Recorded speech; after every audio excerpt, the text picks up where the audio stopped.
일당신이 다음 희생자다. 제2의 프로포폴 애토미데이트. 안녕하십니까? 프라임 위협 보고서입니다. 오늘 우리는 건강과 생명을 지켜야 할 일부 의료진들이 바로 우리에게 가장 교묘한 마약 중독을 설계하고 있다는 충격적인 현실을 고발합니다. 이것은 다른 누군가의 이야기가 아니라 내가 바로 다음 희생자가 될 수 있는 자신의 생존에 관한 이야기입니다. 지금 이 순간에도 위험에 노출되어 있으며 피곤하다며 병원을 찾는 그 순간, 요즘 잠을 못 잔다고 하소연하는 그 순간 의사는 친근한 미소를 지으며 말할 것입니다. 이 주사 한번 맞으시면 푹 주무실 수 있어요. 그 주사가 바로 프로포폴이며 전신마취제인 이 약물을 피로 회복 주사라는 가장 친절하고 합법적인 외피로 포장해서 권할 것입니다. 선택한 푹 자는 잠깐의 휴식이 전 재산과 일상을 파괴할 중독으로 이어지는 교묘한 함정일 수 있습니다.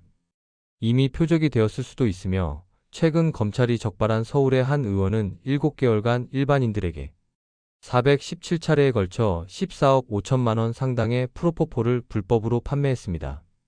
이들의 수법은 단순했는데 시간당 100만 원을 받고 환자가 원하는 만큼 무제한으로 투약해주는 것이었습니다. 여기서 가장 섬뜩한 것은 한 중독자가 하루에만 1,860만 원을 지불했다는 사실이며 이 사람은 처음에 피곤해서 맞은 간단한 주사에서 시작했을 것입니다.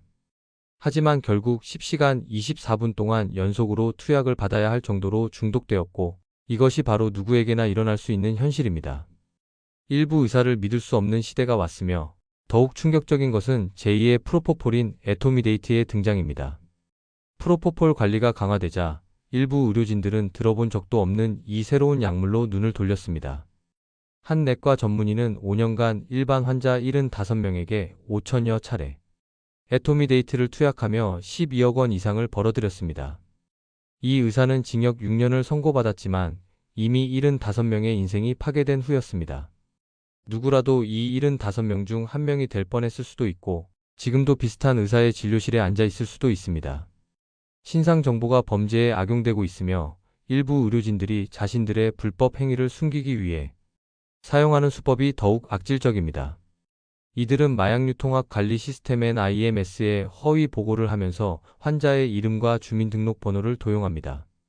실제로 한 의사는 260명의 명단을 확보하여 873차례나 허위 보고를 했고 만약 그 명단에 포함되어 있다면 마약류 투약자로 국가 시스템에 기록되어 있을 수도 있습니다. 전혀 모르는 사이에 신원이 의사의 마약 중독을 감추는 데 악용된 것입니다. 유명인들도 예외가 아니었으며 이 문제는 더 이상 유명인이나 특정 계층만의 문제가 아닙니다. 집 근처 미용 클리닉, 동네 의원에서 이런 일이 벌어지고 있습니다. 요즘 잠 못 주무시죠? 스트레스 받으시죠? 한번 맞으시면 푹 주무실 수 있어요 라는 친근하고 자연스러운 권유 뒤에는 의존성이 강한 향정신성의 약품이 숨어 있을 수 있습니다. 식품의약품안전처가 2024년 조사한 결과 의료용 마약류 오남용 의심 의료기관 356개소 중 149개소가 적발되었고 이 중 55%가 의료 목적 외 사용 사례였으며 의원이 58%로 가장 높은 비율을 차지했습니다. 동네에도 이런 의원이 있을 확률이 높다는 뜻입니다. 시스템도 보호해주지 않으며 정부는 마약류 통합 관리 시스템 NIMS를 통해 연간 7억 건 이상의 마약류 사용 데이터를 모니터링한다고 하지만 여전히 은밀한 거래의 특성상 적발이 어렵고 경제적 이득이 크기 때문에 일부 의료진이 비윤리적 행위가 지속되고 있는 것이 현실입니다. 피해를 당한 후에야 뒤늦게 발견되는 것이 현실입니다. 애토미데이트는 2025년 2월에야 마약류로 지정되었지만 그 사이 수많은 사람들이 희생되었고 지금도 새로운 대체 약물이 우리를 노리고 있을 수 있습니다. 신뢰가 무기가 되어 공격하며 가장 무서운 것은 의사를 신뢰할수록 더 쉽게 당한다는 사실입니다. 의사가 권하는 치료라면 안전할 것이라는 상식적인 판단이 바로 이들이 노리는 약점입니다. 일부 의료진들은 이런 신뢰를 이용해 VIP 치료, 프리미엄 휴식 서비스라는 이름으로 프로포폴 투약을 포장하고 바쁜 당신을 위한 특별한 치료라고 달콤하게 속삭이면서 평생 벗어날 수 없는 중독의 늪으로 끌어들입니다. 지금 이 순간에도 위험에 노출되어 있으며 국민의 건강을 책임져야 할 일부 의료진들이 이러한 행위는 단순히 개인의 일탈이 아닙니다. 이것은 신뢰를 배신하고 건강을 담보로 돈벌이를 하고 있고 이것은 생존에 직결된 문제입니다. 경계하지 않으면 다음 희생자가 될 수밖에 없습니다. 지금부터 우리는 이들이 어떤 수법으로 우리를 노리고 있는지, 어떻게 스스로를 지켜야 하는지에 대해 낱낱이 파헤쳐 보겠습니다. 생명이 걸린 문제입니다. 이 당신을 중독시키는 정교한 설계. 그렇다면 일부 의료진들은 어떤 방식으로 중독의 늪에 빠뜨리고 있을까요? 프라임 위협 보고서가 파악한 바에 따르면 이들은 환자의 심리와 신뢰를 교묘하게 악용한 정교한 중독 설계 시스템을 구축했습니다. 첫째, 처방권을 납치하고 신원을 조작하는 시스템입니다. 일부 의사들은 환자가 절대 의심하지 않을 합법적 권한을 이용해 공격하며 마약류 취급 의료업자인 이들은 법적으로 마약류를 처방하고 투약할 수 있는 독점적 권한을 가지고 있어서 환자는 이 권한에 의문을 제기할 수도 거부할 수도 없다고 생각하게 됩니다. 이들의 수법은 치밀한데 수면 장애, 만성 피로, 불면증 등 일상에서 흔히 경험하는 증상들을 진단명으로 내세워 프로포폴을 처방하며 요즘 피곤해서요라고 말하는 순간 의사는 이미 중독자로 만들 계획을 세우고 있을 수 있습니다. 더욱 악질적인 것은 의사 스스로 중독된 경우이며 한 성형외과 원장은 5년간 자신에게 수백 차례 프로포폴을 처방하며 중독에 빠졌고 결국 동거녀에게까지 불법 투약하다가 과실치사 사건을 일으켰습니다. 중독된 의사가 환자를 치료한다면 어떻게 될까요? 특히 셀프 처방 시스템이 가장 위험한데 병원 개설자이면서 동시에 의사인 경우 자신의 중독을 감추기 위해 환자의 이름으로 허위 처방을 내는 일이 빈발했으며 모르는 사이에 이미 마약류 투약자로 기록되어 있을 수 있습니다. 일부 의료진들은 환자의 이름을 이용해 마약류 통합 관리 시스템 NIMS를 무력화시켰고 실제 사용량보다 적게 보고하거나 투약받지도 않았는데 명의로 허위 보고하는 방식이 일반적이었으며 한 의사는 260명의 명단을 확보하여 873차례나 허위 보고를 했습니다. 만약 이름이 이런 허위 보고에 사용되었다면 마약류 투약자로 국가 시스템에 영구 기록될 수 있고 취업, 보험 가입, 각종 신용평가에 악영향을 미칠 수 있습니다. 둘째, 조직적 브로커 네트워크와 신종 약물 함정입니다. 환자는 단순히 우연히 걸린 이가 아니고 이미 이들의 타겟 고객으로 분류되어 있을 수 있습니다.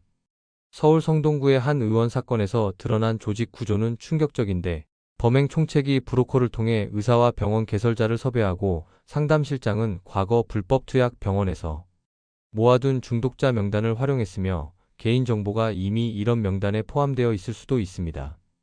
브로커들은 SNS와 메신저를 통해 추적하며 텔레그램에서 편안한 휴식, 불면증 해소해드립니다. 라는 문구로 접근하고 거주 지역까지 파악해 퀵서비스나 직접 전달이 가능할 정도로 유통망을 체계화했습니다. 심지어 폭력 조직원이 자금 관리책 역할을 하며 중독자들을 통제하는 시스템까지 구축되어 있어서 한번 이들의 고객이 되면 단순한 의료진 마이너스 환자 관계가 아닌 범죄 조직의 통제하에 놓이게 됩니다. 이들은 약점을 파악해 맞춤형 접근을 하는데 직장 스트레스에 시달리는 직장인에게는 업무 피로 해소, 수험생에게는 집중력 향상, 주부에게는 육아 스트레스 완화라는 식으로 상황에 맞는 달콤한 유혹을 제시합니다. 프로포폴 관리가 강화되자 이들은 전혀 모르는 새로운 함정을 준비했는데 바로 제2의 프로포폴 애토미데이트입니다. 애토미데이트라는 이름조차 들어본 적이 없을 것이지만 이들은 이미 이 약물을 이용해 새로운 중독자들을 양산하고 있었고 2025년 2월까지 마약류로 분류되지 않았던 이 약물은 완벽한 법적 사각지대였습니다. 한 의사는 수면병원이라는 이름으로 5년간 운영하며 하루 최대 56회 반복 투약을 하는 극단적인 사례까지 만들어냈는데 하루에 56번 주사를 맞는다고 상상해보세요. 이것이 이들이 설계한 미래입니다. 더욱 악질적인 것은 해외 수출을 가장한 불법 유통이며 의약품 도매업체 직원들까지 연루되어 애토미데이트를 빼돌려 국내에 불법 유통했고 투약받는 약물이 어떤 경로로 온 것인지 어떤 성분이 들어있는지 알 수 없습니다. 이들은 프로포폴보다 안전하다며 애토미데이트를 권하지만 이는 완전한 거짓말이고 애토미데이트도 구토, 경련, 후두경련 등 심각한 부작용을 일으킬 수 있으며 반복 사용 시 심리적 의존을 유발합니다. 셋째, 신원을 지우고 평생 고객으로 만드는 수익 모델입니다. 정상적인 의료 행위라면 실명과 정확한 신원 확인이 필수이지만 불법 투약 병원들은 환자를 딸기, 포도 등의 가명으로 관리하여 존재 자체를 지워버립니다. 한 의원에서는 아예 피부관리실이라는 별도 공간을 마련했고, 이 공간에 들어가는 순간 환자가 아닌 단순한 중독자로 전락하며 의사는 대면하지도 않고 간호조무사에게 투약만 지시하고 진료 기록도 작성하지 않습니다. 더욱 충격적인 것은 24시간 운영 체제인데 오후 10시 30분부터 다음날 새벽 4시 50분까지 심야 시간에도 투약이 이루어지며 새벽에 중독 욕구를 느껴도 언제든 찾아갈 수 있는 곳이 만들어진 것입니다.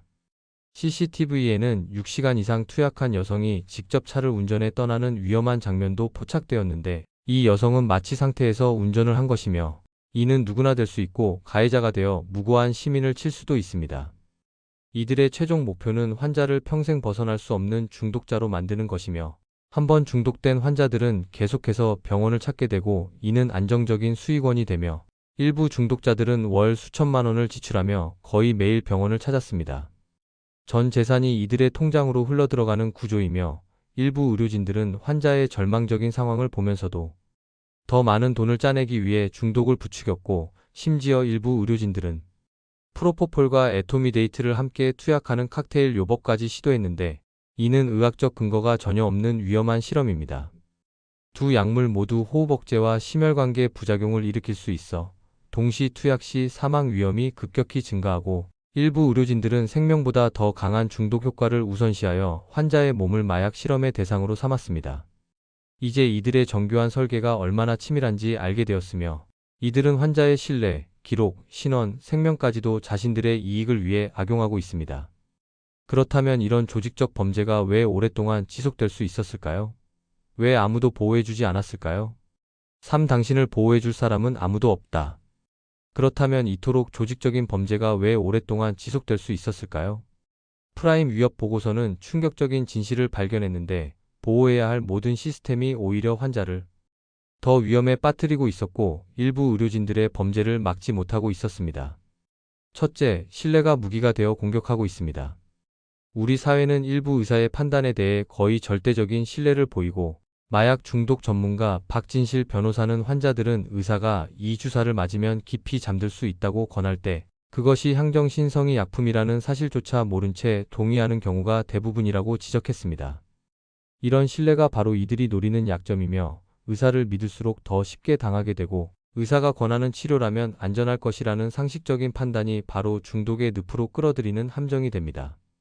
특히 미용시술이나 피로회복이라는 명목으로 접근할 때는 더욱 경계심이 낮아지며 이를 단순한 영양주사 정도로 인식하고 의존성이나 부작용에 대한 충분한 설명을 듣지 못한 채 반복 투약에 동의하게 됩니다. 일부 의료기관에서는 프로포폴 투약을 VIP 치료나 프리미엄 휴식 서비스처럼 포장하여 제공하며 바쁜 당신을 위한 특별한 치료라고 달콤하게 속삭이면서 평생 벗어날 수 없는 중독의 늪으로 끌어들입니다. 실제로 프로포폴 중독자들의 증언을 보면 처음에는 피로 회복을 위한 간단한 주사라는 설명을 들었다가 나중에야 그것이 전신마취제였다는 사실을 알게 되는 경우가 대부분이며 일부 의료진의 전문성에 대한 무조건적 신뢰가 환자를 위험에 빠뜨리는 결과를 낳고 있는 것입니다. 둘째, 수사기관도 구해줄 수 없습니다.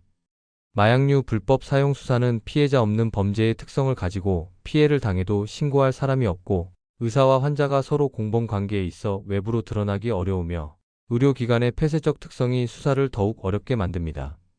한 경찰서 마약 수사 담당자는 의료기관 내부의 불법 투약은 밀실에서 이루어지기 때문에 내부 고발이나 우연한 발견이 아니면 적발하기 극히 어렵다고 토로했는데 피해를 당해도 아무도 모르고 아무도 찾지 않는다는 뜻입니다.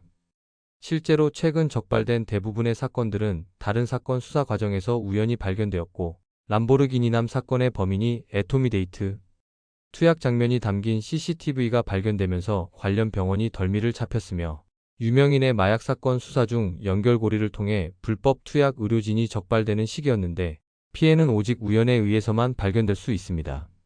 더 심각한 문제는 피해자임에도 불구하고 공범으로 인식된다는 점이며 불법 투약을 받은 환자들은 자신도 처벌받을 수 있다는 두려움과 사회적 낙인에 대한 우려 때문에 신고를 꺼리게 되고 신고하면 본인도 범죄자가 될 수 있다는 공포 때문에 영원히 침묵할 수밖에 없습니다.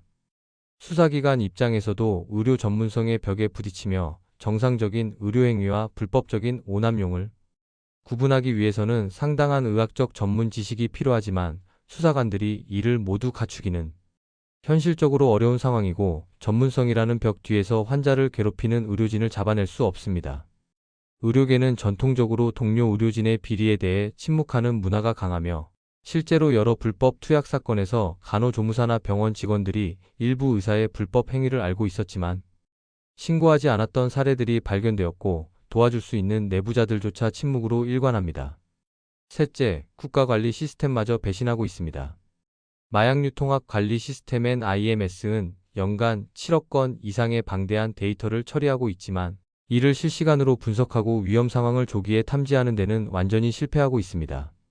한국의 약품안전관리원에 따르면 NIMS 운영에 투입되는 병원 약사는 전체 약제부 인력의 9-12%에 달하지만 대부분이 단순 보고 업무에 치중되어 있고 실제로 의료진들과의 심층 인터뷰 결과 NIMS를 실제 오남용 방지를 위해 적극적으로 활용하기보다는 의무적인 보고 업무로만 인식하고 있다는 평가가 나왔으며 환자를 보호하기 위한 시스템이 단순한 형식적 절차에 불과합니다.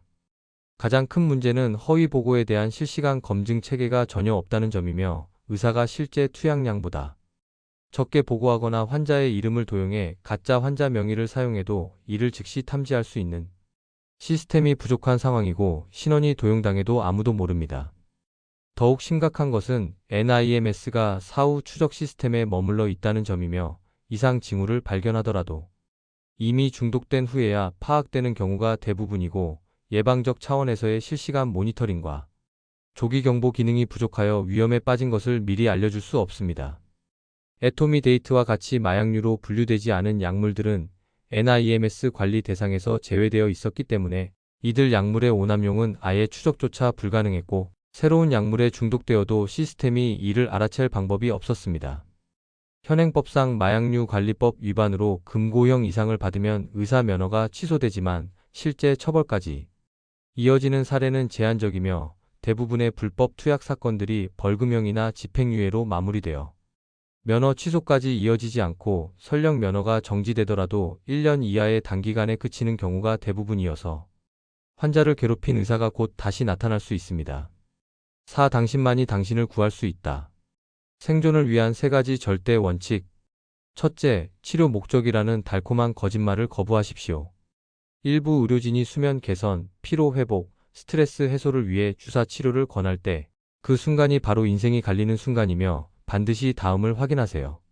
사용하려는 약물의 정확한 이름과 성분, 해당 약물이 향정신성의 약품인지 여부, 투약 후 나타날 수 있는 부작용과 의존성 위험, 다른 치료 방법의 존재 여부. 프로포폴이나 애토미데이트는 전신마취제이며 단순한 피로나 불면증 치료에는 사용되지 않는 약물입니다. 둘째, 의료진의 설명 회피를 절대 용납하지 마십시오. 환자에게는 모든 것을 알 권리가 있으며 일부 의료진이 다음 사항을 명확히 설명하지 않거나 회피한다면 즉시 그 병원을 떠나세요. 왜 이 특정 약물이 필요한지에 대한 구체적인 의학적 근거, 투약 횟수와 기간에 대한 명확한 치료 계획, 중단했을 때의 금단 증상 가능성, 장기 사용 시의 위험성과 부작용. 셋째, 투약 기록의 투명성을 철저히 확인하십시오. 모든 마약류 투약은 NIMS 시스템에 정확히 보고되어야 하며 이는 신원 보호와 직결된 문제입니다. 다음을 반드시 요구하세요. 투약 전후 서면 동의서 작성 및 사본 제공.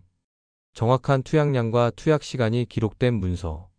본인 명의로 정확히 보고되었는지 확인서.